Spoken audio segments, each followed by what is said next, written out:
Hello, Quinten from Q&A Landscaping. We're in Pittsburgh, Pennsylvania. We complete high-end landscape and hardscape projects. We've been doing this for about 14 years. I have a great business partner, Anthony, who runs our day-to-day hardscape crew, and I am a hardscaper.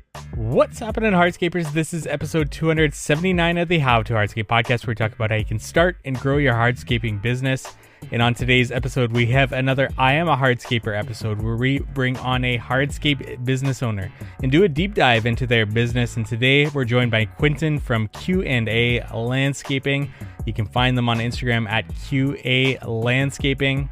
And Quinten shares his story along with a lot of great marketing advice as well, what's worked for him, including flyers and a lot more on today's episode. But before we get into it, I want to say a thank you to our sponsors, Cycle CPA. And if you're looking for bookkeeping, accounting, CFO services, reach out to Cycle CPA at cyclecpa.com. Let them know How to Hardscape sent you for money off their services there. Knowledge Tree Consulting, if you are looking for somebody to help you in your business, I would highly recommend Knowledge Tree Consulting. They are efficiency consultants in our industry, and you've heard them on the podcast multiple times before.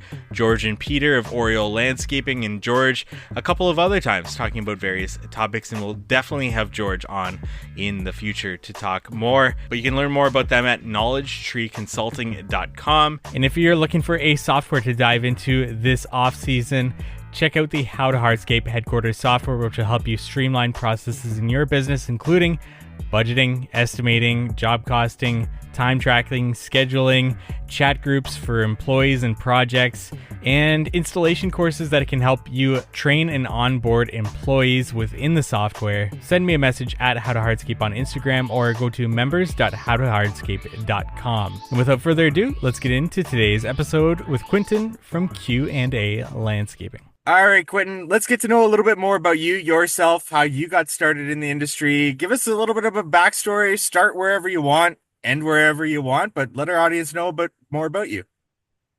Yeah, so Q&A Landscaping. My name is Quinten. My business partner is Anthony. We started, like a lot of people in this industry, when we were younger in high school, cutting people's lawns, doing typical landscape jobs, and kind of just continued to grow from there. When we were in high school, I guess right about when we were 16, that's when we started Once You Could Drive. I had always mowed some lawns for some of our neighbors, and Anthony had too in his part of the area we live. Once we could drive, we started doing it together and getting more clients. And I kind of just continued that through high school and even college. Anthony and I both went to Pitt, graduated from Pitt in 2016. And we did this through our time at Pitt, where we were able to work in between classes on days we didn't have class. And always during that time, there was a lot of lawn mowing, but then we started to do more landscape projects, different stuff like that, planting, and gradually getting into bigger projects, year over year, from doing stuff as easy as mulching and cleanups to doing stuff that was more like, smaller hardscape projects. I think our first retaining wall rebuild was while we were in college. One of the properties that we cut the grass for had a small wall that had fallen. We were able to rebuild this for her. And that was kind of the first hardscape job that we had done. We did that with a rented skid steer and a pickup truck. And, looking back on it, I still do work around that area now. I see that wall still standing strong, all these years later. And it's always good to see where it all started. Definitely. Let's pick apart where you first met Anthony and how did that kind of partnership build and come together there? Yeah, so Anthony went to high school with me. We both went to Thomas Jefferson High School. We had homeroom together, and we were both kind of doing, some standard lawn mowing on our own, just a way to make some money. And, we realized we wanted to do it together and, kind of have somebody else to work with. You could combine your clients, and it worked out well. So, we were high school friends. We're still friends to this day. He was in my wedding last year. We worked together every day.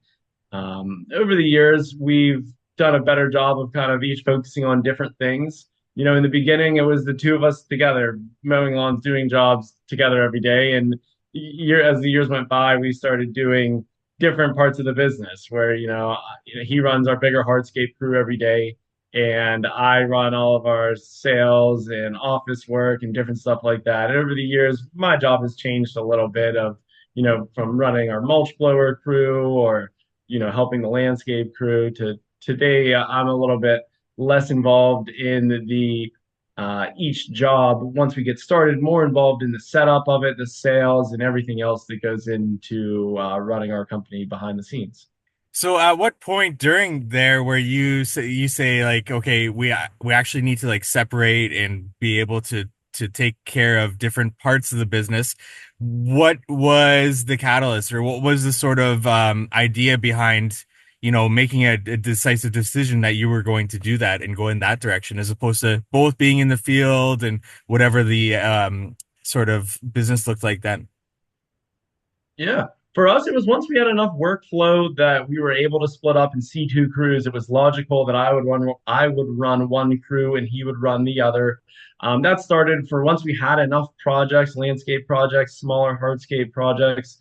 Then we were able to have the grass crew and also have another landscape crew. And that was really the start of us kind of, doing our own thing, splitting up so that we were able to each go out there with a team of people and lead that team to that way, you get two crews out there instead of just one. And that same theory as we grew kind of kept steady of, once we had the grass crew self-sufficient, we then started like a mulch crew when we bought our mulch blower. And I ran that for a couple years while he continued to run our bigger hardscape crew. And then once we had one of our guys get their CDL and the mulch blower crew was able to be self-sufficient, then I was able to kind of step back more into sales and operations and just everything else that goes into it. That was a pivotal moment for our business of, once we had enough work coming in and a good enough team that it was getting done, that I could kind of step back into more of like an office role and then focus on really growing our business that way, doing all the extra things that need done after work, doing a more thorough job of bidding big projects, submitting timely bids that look professional, quickly after meeting people, being able to meet more people every day. As my role progressed into that more of a sales and operations job, I was able to get out a lot more estimates, meet more people, and just portray ourselves as a bigger business that we were growing into without looking like kind of the standard unorganized business as it's growing or different things like that. And getting to be out of the field, doing the extra things that need done during the day instead of working all day and then coming home and doing it at night. While that was working in the beginning when we were young and I was just out of college, I was after a couple of years of that realizing like this is not sustainable. I cannot work 10, 12 hours with the guys, get home and then put out the estimates from the couple estimates that I met on the way home, and Yeah. being able to be free all day to meet people for their jobs or their estimates or whatever it is that they want to talk about. And then, scheduling a day here or there to have a free day to work on those quotes, work on other elements of our business to advance our business and put better effort into marketing and things like that so that we could continue to grow. Definitely. Was it an easy decision for you to be the more sales side of things and for Anthony to be more operations? Or was this something that had some like push back and forth a little bit there? It was a pretty easy decision. From the start, I had always kind of been the guy organizing a lot of our stuff that, on the office end of things, organizing what lawns we were cutting and doing the accounting work. I went to school for finance and accounting, and so I was always able to do our books and some of the other administrative things. Anthony really enjoys working with his hands and building and the maintenance aspect of some of our equipment. And he was always a lot more hands-on with some of that bigger stuff and even just some of the maintenance. Whereas I was more involved in the office and the organization and the sales. Over the years, Anthony's done plenty of estimates. And even in the beginning, when we had first started that, we were kind of trying to both do some estimates. And after about a year of that, we realized that it wasn't as efficient for us to both be doing estimates for me to set some jobs up, him to set some jobs up. Then, if I'm scheduling all the jobs and my jobs were taking more of a priority than the jobs that he was winning, or different things like that. And it became clear that if we could have one person focus on this, it would be done much better. It would be provide a consistent experience for the customers, like from start to finish. They're having one point of contact. When they call the Q&A number, it's my cell phone. It's always been that way. So it was kind of logical at that point for me to uh, take care of most of those things that I'd already kind of been doing, but just really be focusing on just that, and then allow Anthony to focus on just the projects and the other stuff that he was already doing. Now, a lot of people that I've talked to with your story of starting out in lawn care and then adding hardscape later just dropped the sort of maintenance, lawn care, all that side of things. What was the decision behind continuing to do that and keeping that side of the business along with the hardscape? Yeah, we cut grass for probably about 10 years, but we did sell all of our lawns probably about 4 or 5 years ago now. It was really needed to get to the point that we got to. And I would never have said, I wish we didn't cut grass because we would have never had anywhere near the business that we do today. But at a certain point, it became clear that it was not helping our business grow any further. And it was sort of starting to just drain our business of resources. It was starting to take some of the people that we have that were better and forcing us to use them for lawn mowing and different things like that, as opposed to landscape or hardscape projects. It just turned into, it was clear that when the time came, it was time to go. The final straw for us was we had somebody who was doing a good job running the grass crew that still works here today. And they were injured while they were cutting grass one day. And it was clear they were going to be out for a while. And the other two boys that were working with him were not capable or showing any signs of it, of being able to go out there and run the crew. So right away, we lost our foreman, and it was going to be having to take a foreman from another crew, or me to rejoin them and try to get them back into the ability to go out there and get it done on their own. It was very clear to us that it wasn't worth it at that point. That our friend that was running that crew got injured on a Friday. I put the grass crew for sale the next day, and on Monday somebody bought it, and that was the end. It was a pretty quick exit. I wanted somebody to take care of our customers to make sure that nobody was left out to dry. I wanted somebody to buy our lawnmowers and all the stuff that we had for that.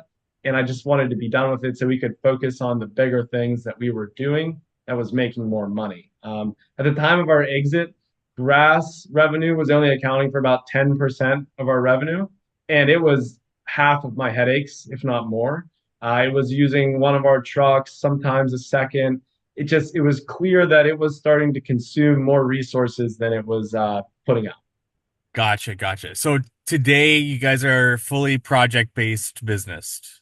We are. We're fully project based. We have anywhere from 2 to 3 crews. We have three all the way until late summer, and then we kind of drop down to two. We have one bigger hardscape crew that also does large landscape projects. If there's a new construction house and they're getting a lot of plants, a new lawn, boulders, stuff like that, that bigger hardscape crew typically does that job as well, just because there's a lot of machine work with it. But my landscape crew is pretty well equipped as well. They do a lot of prep work to get houses ready for mulch. They do a lot of planting. They'll do smaller installs. They can do lawn installs. As long as it's not overly machine intensive with the excavator and setting boulders and things like that, they're able to really go out there and tackle whatever. And then our third crew is kind of a mulch blower crew. We have a thin mulch blower, the 5 yard one that's on the trailer.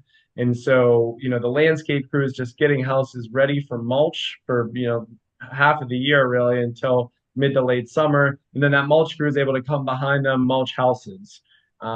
During the time of that crew being out there, they've also picked up a lot of other work where a homeowner sees them mulching their neighbor's house and they just want their house mulched. So in addition to mulching houses that we get ready, then they'll also do mulch only jobs for homeowners or other contractors or people that have seen the blower. So the blower was kind of able to sell some of its own work, and that's what keeps them busy. Gotcha, gotcha. So now in your business, just taking a look at where you guys are at, if you wanted to hire a non-labor producing employee, somebody that's not out in the field, what position in the business would you hire? Yeah, so for the first time, we did hire somebody in an office role this season. We had a little bit of it last season. I hired a virtual assistant. That was the route that I went. I had been debating on, how could I get some more help in the office because my sales role really consumes a lot of my time. There's weeks in the spring where I'm doing between 40 and 50 estimates, and I have an estimate on the hour every hour Monday to Thursday, starting at 8, ending at 5. And, I'm pumping out a lot of estimates. I'm getting the prices out and I'm keeping the guys going with getting their jobs set up. And it has become clear that, that was sort of my max. I could only do so many estimates. I could only organize so much work.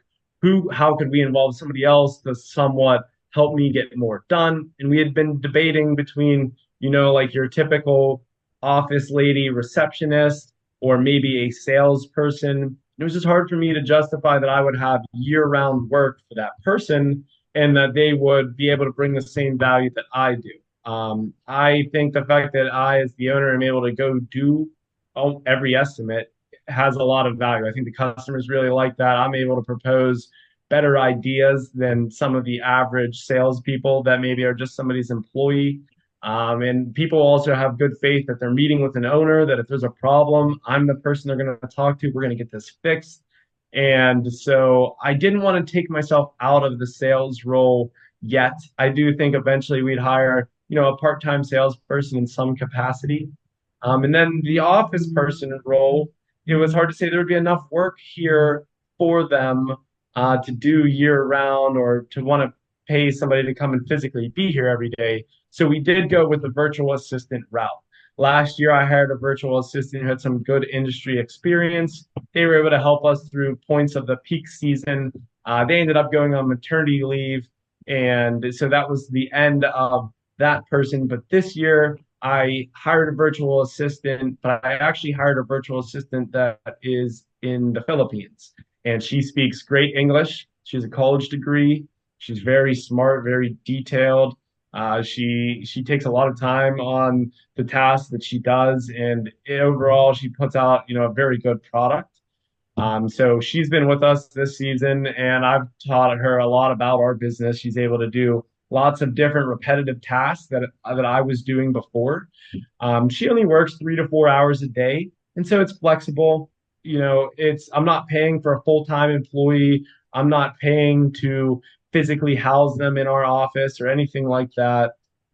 It's a lot more flexible, and over time, I can kind of grow the hours per week as we're able to do more tasks. And it is a lower cost than hiring somebody here. She's very eager and very appreciative of it. While it's a lower cost here, she's making more money than she would have been making there. So it's a win-win for both parties, really. And it's really enabled me to kind of get better at delegating some of the tasks that I do, just identifying everything I do every week. And you realize that some of these are the same thing every week. Delegate that. And that way I'm able to focus on going to estimates, putting out prices, and organizing our workflow, keeping the guys moving, as opposed to, putting in payroll and kind of managing some of the emails. I've really been able to get her a lot more involved in our marketing. She, develops a monthly newsletter. She helps create content for our blog. She's able to really up our marketing game. And those were things that I was doing before, but it's just that they were sort of when I had time. And there was months where I did not have time, so they were not as consistent. She took over our Facebook page. She makes routine posts. She makes a routine post on Google My Business. Really anything I can think of that needs to be done week over week, month over month. She's taken those tasks over. And then it's also enabled me to kind of have more time for special projects and things like that, ideas that I always had in my head, but never really had the time to make happen. Now I'm motivated to, fill her schedule to the max and give her as many hours as I can, so that, hopefully one day this grows into more of a full-time position for her. Definitely. I've heard more and more about the virtual assistants, and I had one years ago, and it was great. But then I found that, yeah, it just didn't work out in that situation. But now I see it for my landscaping business and everything I'm doing, and I feel like that's such a great fit, especially the route that you went. What's like the number one task that your virtual assistant does that has taken just a huge load off your plate, if you could pick just one? I think it is mainly the marketing aspects, developing a monthly newsletter, creating copy for our blog, and managing the emails. Gotcha. She does payroll as well, and that saves me, 30 minutes to an hour a week of helping organize the payroll and get it all ready to be entered, and then I submit it and approve it. But it is really a lot of small tasks that together have saved me 15 to 20 hours a week that I can put back into value creation items instead. We want to take a break from today's episode to thank our sponsor, Cycle CPA. It's crucial to review your financial statements on a monthly basis so you can diagnose areas for improving your business's financial health early before they become significant issues. Too many contractors wait until the end of the year to review their financials as they file taxes, when it's often too late to take action to change the outcome. Cycle CPA not only handles bookkeeping and taxes, but they also ensure that you're armed with financial data on a monthly basis to make key business decisions. They offer benchmarking, cash flow forecasting, and assistance in developing targets for financial metrics. With their team of accountants specialized in the hardscape and landscape industry, they currently work with hundreds of companies in this field. Visit cyclecpa.com, and for $200 off, mention the How to Hardscape podcast. Now back to our episode. Perfect. Awesome. Awesome. Okay. And then I want to talk about marketing and what you guys have done to bring in as many leads as you guys do get. As you mentioned, spring, you're fully booked out. I was just scrolling through your guys' Instagram, and before I saw that you guys had tons of Google reviews. So how have you gone from, your business before to where you guys are at today in terms of lead generation and everything like that? What was the big sort of think mover that has allowed you guys to grow as you guys have?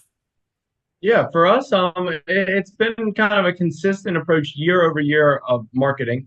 And in the beginning, when we started, there was a lot of flyers, and those flyers we still use today. Every year for the past, this is the 14th year, next year will be 15. We've got flyers made and passed them out. Every year they got a little better. And in the beginning, we were passing out flyers to pick up lawns. And, the big thing for us when we were 16, and I would pass all these flyers out myself, is we had an empty box on the flyer that said, "We will cut your grass for." And as I was walking up to the front yard, I would write in $45, $50 with a Sharpie, just kind of based on a guess of the front yard, how big the backyard was. Once you got pretty good at this, it was really easy to see, kind of what it would need to be, plus or minus $5 in either direction. You were pretty close. That really enabled us when we were younger to grow quickly, to pick up enough lawns to start getting a good presence out there. Gotcha. During that time, as we started to work, years 2 to 7, we were out there in clearly branded trucks, wearing yellow shirts with our names on them, passing out flyers in the same area year over year. Some of these people that live in areas near where I grew up have got a flyer every year for 14 years at this point, and they've seen the flyer get better over time. They've seen us working for their neighbors. They've seen our clearly branded trucks. And so while they might not have hired us the first year or the 10th year, some of them hired us last year. I have old ladies that'll come outside for the estimate, and they will have a flyer from 12 years ago and that has the coupon on it from when we passed out one that mentioned the coupon. Or there's people who come outside with 10 flyers and like, I kept every one of your flyers over the years. And it's just such a good organic way to have these people follow along with your growth and for them to kind of see the journey. So it's been really a consistent approach. Passing out flyers was a big driver, still is a big driver to this day. There's years where we'll get out over 15,000 flyers. There's years where maybe it's a little bit lighter and we're only doing 10,000. But putting nice flyers at good houses in good areas is really big. Being willing to drive maybe a little bit further to get to an area you want to work and really Okay. identifying areas and focusing on that. Year over year, we kind of pick a new neighborhood, a new town. Maybe it's an extra 5, 10 minutes away that has a bunch of nice new houses being built or new houses or nice houses that are older, but kind of being willing to skip over some areas where maybe there's not a big market for that $20,000, $30,000 hardscape job to get to the next town where there is a market. That being said, we're not driving overly far. Anything longer than 40 to 45 minutes is too far. A lot of our jobs are right about 30 minutes away or closer. And that's kind of a good range for us. And just looking at a map of, where is your shop and where are the areas with money around it, and really Right. kind of focusing on getting to those areas and building that over time. So we're building that over time through flyers, but we're also doing Google ads Can I that are cut you off there? specifically, Sorry, Quinten. I've got so yeah, many questions about flyers here, really quick, before we get on to okay. the next thing. Flyers. So, uh, today, are you handing them out in person, hiring somebody to hand them out in person, or paying to have them just sent via mail? Yeah, so today we still do flyers. I typically have some of my employees involved in the flyers, but then I have some people who just pass out flyers. Gotcha. There's a couple women that I know that are teachers, that their summer job, they've worked for us for the past couple of years where they just pass out flyers a couple days a week in an area that's close to them. They live in one part of the city. I identify some nice areas around where they live that's close and convenient, and then they're able to go and do that when it's convenient for them a couple days a week. And that works really well. I also am able to use it as kind of a fill in for some of my guys as the season's getting started. Maybe in February and March, whenever we're not quite at our full workload yet, but I already have some of my guys from last year coming back.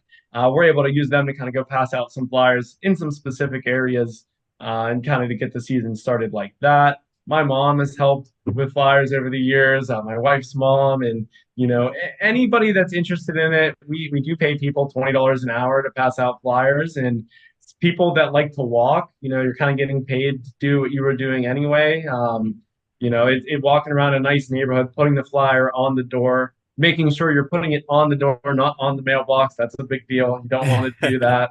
I think everybody has that experience where, maybe they put one in a mailbox that has a long driveway, or put one on the side of the mailbox or something. That's a big no-no. You typically find out pretty quick. So we do still physically pass them out. I myself have not passed out nearly as many flyers the past few years. Up until probably about 3 or 4 years ago, I would do a lot of flyers. I did enjoy it. I'd pick a new neighborhood, I'd get the permits that were required depending on the area, and I would go and do them. I enjoy getting to know the areas we're working and getting some good exercise too, especially as I've been less involved in the field work, kind of keeps me out there getting some stuff done. But unfortunately, I don't have enough time today still to be passing out flyers on a day-to-day basis or really much at all. We've never really been into the mail, Okay. the direct mail aspect. We did do one direct mail campaign, and my issue with that is it seems sort of like a lazier way out and like the approach that a lot of people are taking. I get tons of junk mail every day in my mail, and I'm able to sort through the mail by junk mail and things I need to open. Regardless of what your ad is, it's most likely going in the junk mail pile that's getting directly thrown away. And so to me, it was hard to justify saying that the customer is going to see that flyer and intently read it and consider it. Maybe you will get some people that it catches their eye, but I think more often than not, you have a higher percentage of them ending up directly in the trash. Whereas if Gotcha. I stick this on your front door and you physically have to remove it when you get home from work, or somebody, your kid brings it in the house and sets it on the table, the percentage of people that are seeing that flyer is immensely higher. And, we've seen year over year better results from passing out flyers than doing the direct mail. Direct mail is also pretty expensive in the end. And I didn't like that with direct mail, you have to group all of the routes together. Like if you want to do direct mail to one zip code, you can pick, the 10 routes in the zip code. But the post office at this point has combined really nice neighborhoods with not very nice neighborhoods so that you have to give the not nice neighborhood people a flyer too. And I didn't want to be paying for that. I only want to put flyers at some of the better areas that we're willing to work or houses that aren't on a main road where we're never going to be able to back any of our stuff into the driveway. And I felt like the post office was intentionally bundling good targets with bad targets so that you were overpaying for what you really needed. Got it. Got it. Okay. And then off that point, how do you keep track of all these different neighborhoods that you have targeted, that you want to target? Do you have like a map with markers on it of future neighborhoods that you want to target and so on and so forth? Yeah, so I have a big Google Maps, Google Earth map where I drop pins on places we have passed out flyers. I normally copy the map and then make a new one each year so I can see like, okay, these are all the areas that we did. We're going to do all of these ones again, but then you can tell there's a nice new housing plan in between these two areas. We should give them a flyer too. Or, geographically, what makes sense to fill in some of the gaps based on where we already have a presence. Um, it really just kind of year over year analyzing, newer areas that they're building houses and some areas that we haven't quite penetrated as much yet. Got it. And from handing out flyers years ago to where you are now, I'm sure you've learned a lot in terms of design and what you want on that flyer. Today, what is the like very specific things that you want to have on that flyer? Yeah, for us, I really like to get the key services on there. For us, I try to say walls, patios, plants. I typically have that very clear somewhere. I like to mention, that we do a lot of planting. I find planting to be a good high ticket item for my landscape crew to better help fill their schedule. I wish we could just install plants all day, every day, as big of plants as people want it. But it's about educating the customer that we do that. So for us, it's showing them that we do hardscape and landscape, that we have quality projects, and that we are local people. We're locally owned. We have local employees. I think that's a big buzzword that I like to make sure is included. Quality, local. I like to make sure that they realize that we're more than just a landscape company. That way, they're really able to see your portfolio. Within that, one of the biggest things over the past couple of years that I've added to the flyers has been mentioning our Google reviews so that people see right away we're one of the highest, if not the highest rated landscape company in our area, and that they're able to right away determine that we are credible. I think that's a big part of it. People are getting other flyers. Other people are doing the same thing as us. But what's going to make us stand out is the fact that, I have 100 more Google reviews than that guy, or that, our flyer is more professional. Every year, if you line these flyers up, it got a little bit better. We had a new idea, something that we tweaked.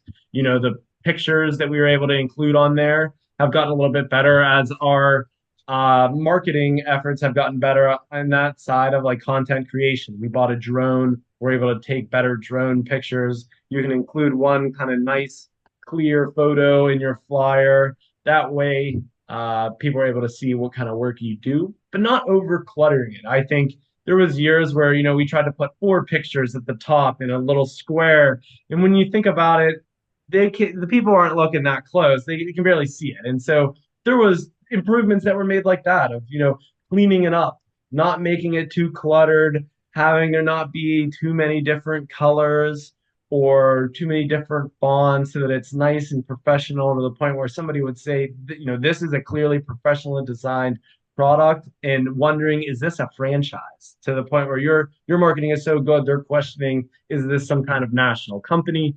And that's kind of what we've been going towards. We use the flyers with a little bit of sticky adhesive on the back, so you're able to stick them on your door. And that has enabled, as opposed to before, it was just the door hangers where they would loosely hang on the door and then half of them would blow away by the time the people got home. So little improvements like that, getting a nice coating on it so it feels thick, it has a little bit of shine to it, it has a little bit of water resistance if it were to be wet that day. Things like that have been able to help. Awesome. That is my questions for flyers. You were talking about paid ads. I also want to get to Google reviews, but keep going wherever I cut you off there and you wanted to talk about. Yeah, in addition to flyers, we also run paid ads on Google, whether it's Google LSA or just the Google search ads. Just another way to get some more presence out there on the internet when people are looking for it. And then, as another approach to Google, we're also putting a lot of effort into our organic search engine optimization, so that when people are typing in phrases or questions, that they're finding us without it being paid. Because while paid ads are great and they do supplement our already strong lead flow, as soon as you stop paying for paid ads, it all stops. So, about 3 years ago, I started putting more money and effort into redoing our website and then optimizing our website so that eventually we could stop running paid ads or just not run them as much. And that has really started to pay off over the past couple of years. First, kind of redoing our standard site that I made from the Wix site that looked pretty, but technically wasn't great.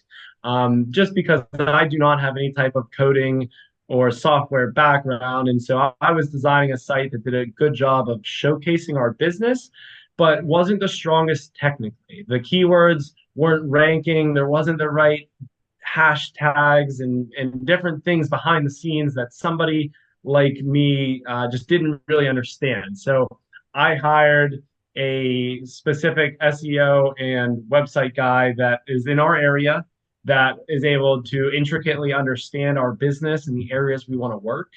And I've been working with him for, I guess, 2 years now, where we've been, making great improvements on our site. But then the past year or so, we've really started to uh, develop more links to our site to get more points.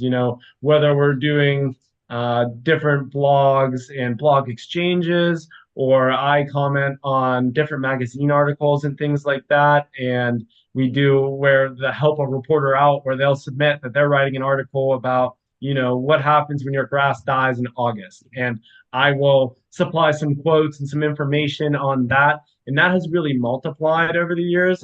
I've been featured on a bunch of different articles or magazines where we're able to contribute to them as a source.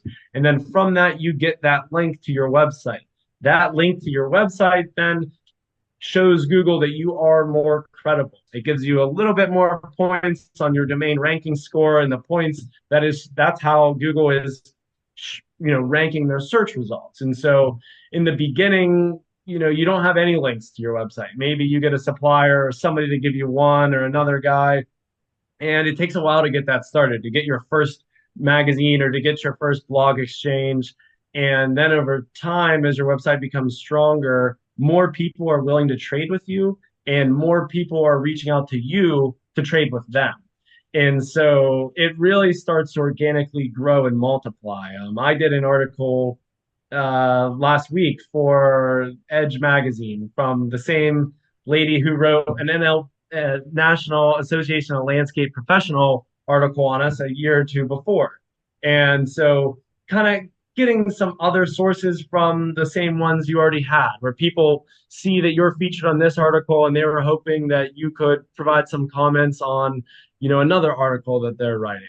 And that stuff ranges from, how to grow a business, industry specific technical items where, they want to talk about the different products that you're using or some of the different ideas, design ideas, different stuff like that, to even weed whacker reviews and what factors should a homeowner consider when they're buying a hedge trimmer and things like that. And so over the past couple of years, we've really developed a lot of organic links to our site, which has really powered up our site. And now more people are reaching out to us on a proactive basis where they're looking to trade with us because we have a strong site that they want to be on. That same effort that we're putting into our site, we're also developing tools on our site. So last year we created a retaining wall price calculator where you could type in the dimensions of your wall and we'll give you an estimated price. It'll also help you figure out how many blocks you need, how many pins you need, and some of the other tools that maybe you would be wondering. And then this tool was created for other landscapers to use to help them just kind of think about how they're pricing their jobs, but also for homeowners so that they could get a rough idea of maybe what a wall through us would cost. Even people across the country have used it. I've had homeowners reach out from California that said they ended up on our wall price calculator and we're wondering if we could give them a bid. And it's like, well, we're in Pittsburgh, unfortunately not. But I'm happy that you found my site and you like the tool, and call a contractor in your area. The price is going to be a lot different, but it's a start. And so that was like an easy, simple tool that's actually ranking very well. There's not a lot of other simple tools out there made like that. And so we've done that same theory now for patio. You could go on our site. I think that one's already live and type in some sample dimensions of the patio. They give you some options on the pavers and the access. And just so you can kind of play around with it and see, the numbers behind it and some of what's going into the bid. And that being said, I'm not pricing every one of these jobs on a straight square footage number. And that pricing calculator is not inclusive of every factor, but it's better than nothing. And it does help kick out some tire kickers that, are in a totally different ballpark. They thought the wall was going to be $2,000 and it's clearly $10,000 and we don't even need to have an estimate. So the tools like that have been able to get us more traffic to our site, and other sites are linking to those tools, which then kind of comes back, gives you more points on Google. And, it's just a never ending circle at this point of putting the effort back into the marketing on some of these consistent things. And that ties into Google reviews. When we got started, 12 years ago, I don't think Google reviews were even quite a thing yet. And over the years, it became clear that was something that we needed to do. I think maybe 8 years ago or something, I started getting Google reviews. And the first one seemed like, well, what's the point of this? And, maybe the second one, it was the same thing of like, what difference am I really making? I got one Google review last year, I'm gonna get two this year. And, 10 years later, I have 170 Google reviews, and that consistent effort really paid off, especially whenever other people didn't start until years later and they started slower. And at this point, they're well behind. And unless I stop trying or they really find a new way to get reviews, most of them will never catch up. So it has, really enabled us to have a leg up on the competition. I find Google reviews to be very effective when making a decision, even on my end. If I was looking for a roofer, I would open Google Maps, I would look up roofing companies, and I would find the highest rated roofer that's close to me. And that's kind of the same thing that I want people to look at for their landscape. I think it really helps people make that decision and make sure that they're hiring a quality company. When you see somebody with as strong of Google reviews as we have, it does provide great peace of mind, especially for people who are very sensitive to some of the negative aspects of contractors, where you hear about contractors that don't do what they say, contractors that take your money, contractors that take forever, whatever it be. There's a million bad things out there about a contractor. But when you see somebody with very strong Google reviews, I think it really helps ease your mind and then pick them as your contractor versus somebody who has 10 Google reviews all within the past year, and maybe one of them is bad versus somebody that has 170 over the past 8 years. You could see pictures, you could read through it, you see responses, maybe you see one or two isolated non five-star reviews. But when you really look at it, those five-star reviews are from people who we didn't do work for that were upset that we weren't interested in their project or things like that. We've never had somebody that said they came to my house and did a bad job and refused to fix it. And things like that are big red flag when you're a customer. And I think that's highly important in your decision making. We want to take a break from today's episode to thank our sponsor, Knowledge Tree Consulting. They are efficiency consultants in the industry with 35 plus years of industry experience building Oriole landscaping in Toronto, which they are completely hands off at this point. George and Peter have been on the podcast before, and George on multiple occasions now. I've personally leaned on him to help with the How to Hardscape Headquarters software and how we can maximize the efficiency of user experience. And I know the guys at DTE Landscaping, Chuck and Jeffrey, who we've also had on the show multiple times, have hired them on in the past. Check out their consulting services, peer groups, and events that are coming up on their website, knowledgetreeconsulting.com, or check them out on Instagram at joinktc. Now back to our episode. Definitely. Lots of great advice there. This has quickly become a marketing podcast, but that's really great there, Quinten. Can we transition really quickly? Because I still have a handful of questions that I want to ask you, but anything, you do sales as well. So any quick little sales tips that you've learned along the way that you have implemented, or things that have worked for you in the past when you are going on those initial consultations and afterwards presenting the proposals, anything in terms of sales that you want to put out there? Yeah, for us, it's about when somebody calls you, getting there quick, giving them a clear time in which you're coming, showing up on time. I give people a specific time. I don't give them a 3 hour window and then show up whenever I want. I tell you, I'll be at your house tomorrow at 1 p.m. I will be there at 1 p.m. If I'm going to be 5 minutes late, I will call you. I show up on time. That is my job. I do hundreds of estimates a year, and timeliness is very important.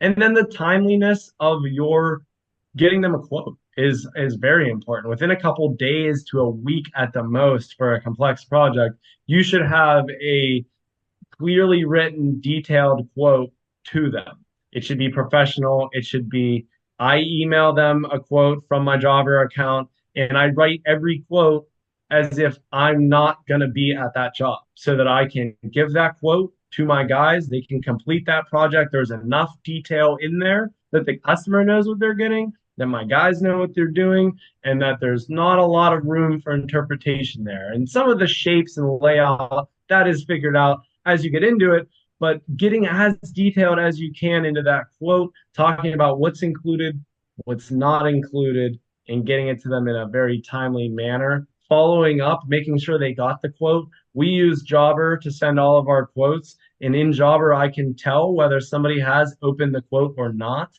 And each week I go through, I make sure every quote I sent that it was opened. If it's not opened, I will resend it. And I will also resend it to your cell phone so that I know that you got it in some way.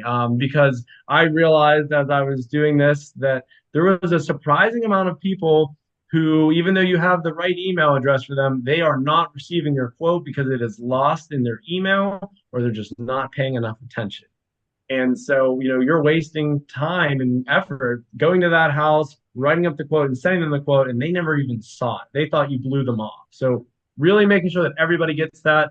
And then in the estimate, showing up with a branded shirt that is clean enough. You don't have to be clean in this industry, in my opinion. Having a little bit of dirt on your shirt is fine, but something that says where you work so that that definitely looks professional. And an improvement I've made that has been a big help over the past couple of years was bringing something to give the customer to the estimate. I have an estimate brochure that I give people when we show up, and it shows some examples of patios that we've built, some examples of plants, some examples of all the different services. And year over year, that brochure, just like our flyers, has gotten a little bit better. Where in the beginning, it was a couple pages long, and there was a few items on there, mainly just to show, like, we're not some chuck in a truck contractor, and we have a lot invested in this. And over the years, I added a few more pages each year that show the different styles of pavers, some of the different examples of stuff we could be talking about. Because That way, when I'm in the backyard, we're talking about a patio, I tell them, turn to page 2. Those are all the patios, all the different styles, all the different examples that we could be talking about. And there's some changes from that, but in the end, there's a pretty similar element to a lot of these projects that you can right away put in front of these people with a good picture. And that really helps as opposed to showing them pictures on your phone that you're scrolling through. Well, look at this job I did last year. And that's not as professional. I give you a 12-page booklet that shows all kinds of different stuff. In the back of the booklet, there's examples of plants. There's a picture of us and our team and our shop. And it really enables people who are interested in learning more about us as a decision-making factor to do so. They can read that book and see all the stuff we do. And they can also see that we do more than what they called for. People will call for mulch. I'll give them this booklet as they're thumbing through it while we're talking. They're like, oh my God, this patio is beautiful. I would love to get a new patio. I would have never guessed that you build patios. My mom needs a retaining wall. I'm going to tell her about you, or things like that, so that people realize all the stuff you do, even if they're just talking about something very simple. A year later, maybe they call you for something very complex. Excellent, excellent advice there. And I've been for years saying that I need to put something together to hand out at estimates. You may have just given me the final kick that this is what I'm going to work on this winter here. That's great. And as we get down to the end here, just a couple more or a few more questions for you here, Quinten. I ask this to everybody that comes on the show to help a contractor just starting out, or really anybody to know that, some things happen and put maybe guardrails in place, but a horror story that you've experienced in your time in business.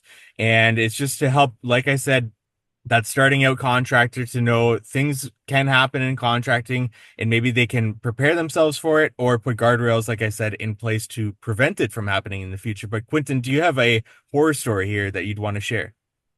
Yeah, my the horror story about hardscaping that most comes to mind for us is, and it's not that it ended up happening, but just of what could happen and why it's important to talk to the clients. We were doing a very big government job where there was an architect and all the plans were spec'd out and all the materials were chosen. We were just one small part of a very large project. And the issue came about with the material selection. And all of this was done before we were involved, through the architects and the designers. But they ultimately picked a paver that had a very large gap in between the pavers. And this was for a wedding venue. So there was an old mansion that was like a museum that is now a park where they hold weddings at. And they were having us put a bunch of patios around the grounds for different wedding functions and a big pavilion, and everything was designed beautifully, and to this day, still is beautiful.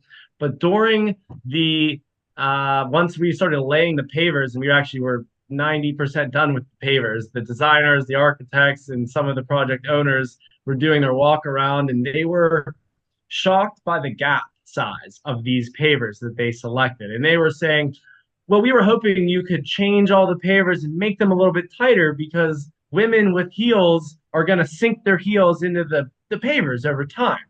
And that was impossible, obviously, because these pavers, the multi-size modular pavers, they fit together, two ones equal a two, and a one and a two equal a three. And so I can't just squeeze these tighter because you wanted there to be tighter gaps. You picked the wrong paver. This is what it is. There is no going back. I have thousands of square feet of a really premium natural paver laid already. Part of it's already sanded. We're almost done. For you to show up and ask, can I squeeze these together a little more? It's impossible. And it also just shows your lack of understanding of the situation and why it's important to really communicate with customers on these items. Luckily for us on this, everything was very set in stone. We were not in the wrong. We had no opportunity to talk to somebody about this, but it really just highlighted, it was almost a disaster. It was to this day the biggest hardscape project we've ever done. And to be 90% of the way through it and have somebody ask for something that is impossible, my heart sank at that time. Luckily, once we explained everything to them, they realized there is no changing it. We've already paid tens of thousands of dollars for these pavers. We can't get new pavers. We're going to have to stick with it. And the paver stand's set up well enough that it's been fine. I haven't had any reports of any issues, but to me, that was the biggest almost disaster we've faced on a hardscape project that, you really got to factor in all the different things that could go wrong, and sometimes allowing the customer to make too many selections without guiding them and some of the repercussions. That's something important to consider. You're the expert. You do need to help them through some of these processes. That's a great one. I haven't heard something like that yet, so that's definitely one that stands out. Um, Quinten, anybody that you want to give a shout out here that has helped you along the way, whether it be online, offline, or you look to them for inspiration or anything like that. Anybody that you'd want to give a shout out here? Yeah, for us as a hardscape company, the one of the biggest things we deal with is supplying the hardscape materials. And a big shout out to our supplier, Venetia Landscape Supply. Over the years, they've done a great job of getting us the materials, getting them us the materials quickly, helping us resolve any problems that have come up. When you do a large amount of hardscape work, you're going to get some defective pavers. You're going to get some wall blocks that are the wrong color. You're going to get some caps that are mislabeled. And it's about, just easily resolving those issues and keeping things moving. So our supplier, Venetia Landscape Supply, has been a big help in our journey. They're local in our area. And then online, people that I don't know personally, but I've followed along since I've been in the game on Instagram. One of my favorite is Mulder from Indiana. He's definitely the best hardscaper that I follow. That I love to see their journey and some of his great projects. He's somebody that stood out to me as somebody who has great quality, great passion, and I've loved to follow his journey online over the years. Definitely. And I got two more questions. Sorry. One thing you know now that you wish you knew from the very beginning. This can be personal related, business related, but what would be one thing that you know now that you wish you knew from the very beginning?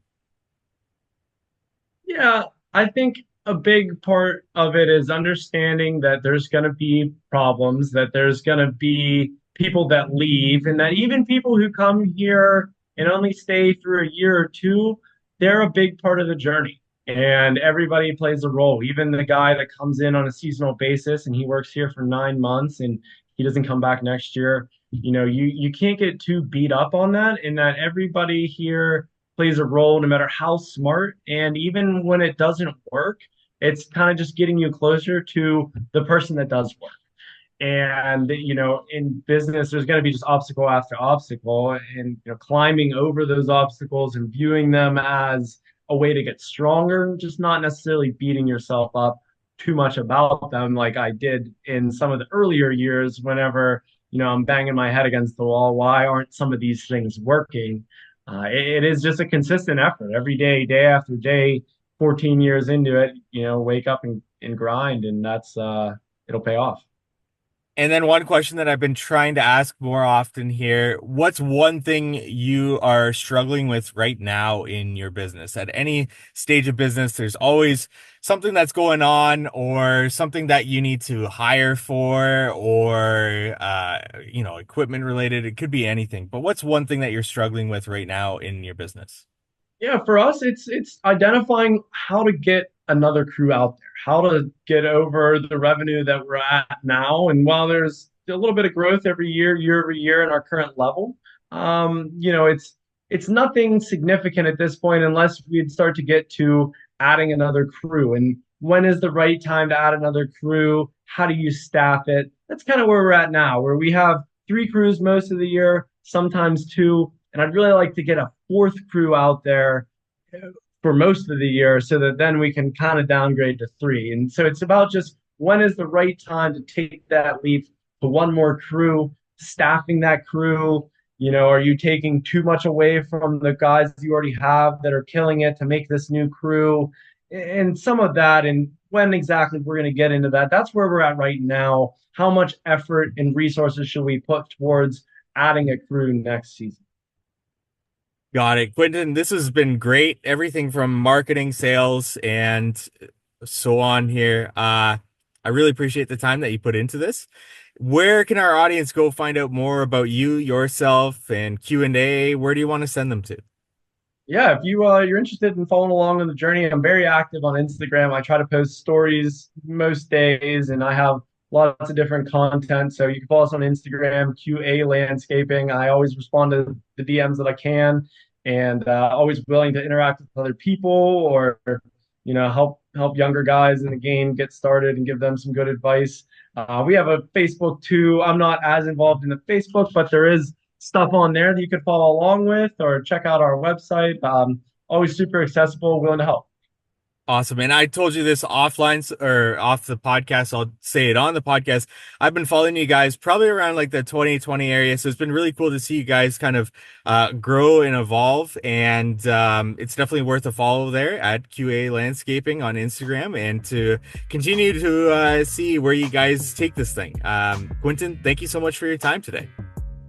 Yeah, thanks for having me. Been a great discussion. Have a good weekend. Thank you for listening to today's podcast episode. Check out Quinten at QA Landscaping there. Follow along with his journey and let him know that you heard him on the How to Hardscape podcast. And if you have future guests that you want to hear on the podcast or topics to be covered, send me a message at How to Hardscape on Instagram. And if you're looking for a software to dive into this off season, send me a message if you want a demo of the How to Hardscape Headquarters software, which will help you budget, estimate, job cost, time track, schedule, and so much more, including our installation courses within the software that'll help you train and onboard your employees. Send me a message at How to Hardscape on Instagram or go to members.howtohardscape.com. And thank you to our sponsors. Cycle CPA. If you're looking for bookkeeping, accounting, CFO services, reach out to Cycle CPA at cyclecpa.com. Let them know How to Hardscape sent you for money off their services there. And Knowledge Tree Consulting. If you're looking for efficiency consultants who have a lot of experience in our industry, check out Knowledge Tree Consulting at knowledgetreeconsulting.com. And we look forward to meeting with you next week on the How to Hardscape podcast.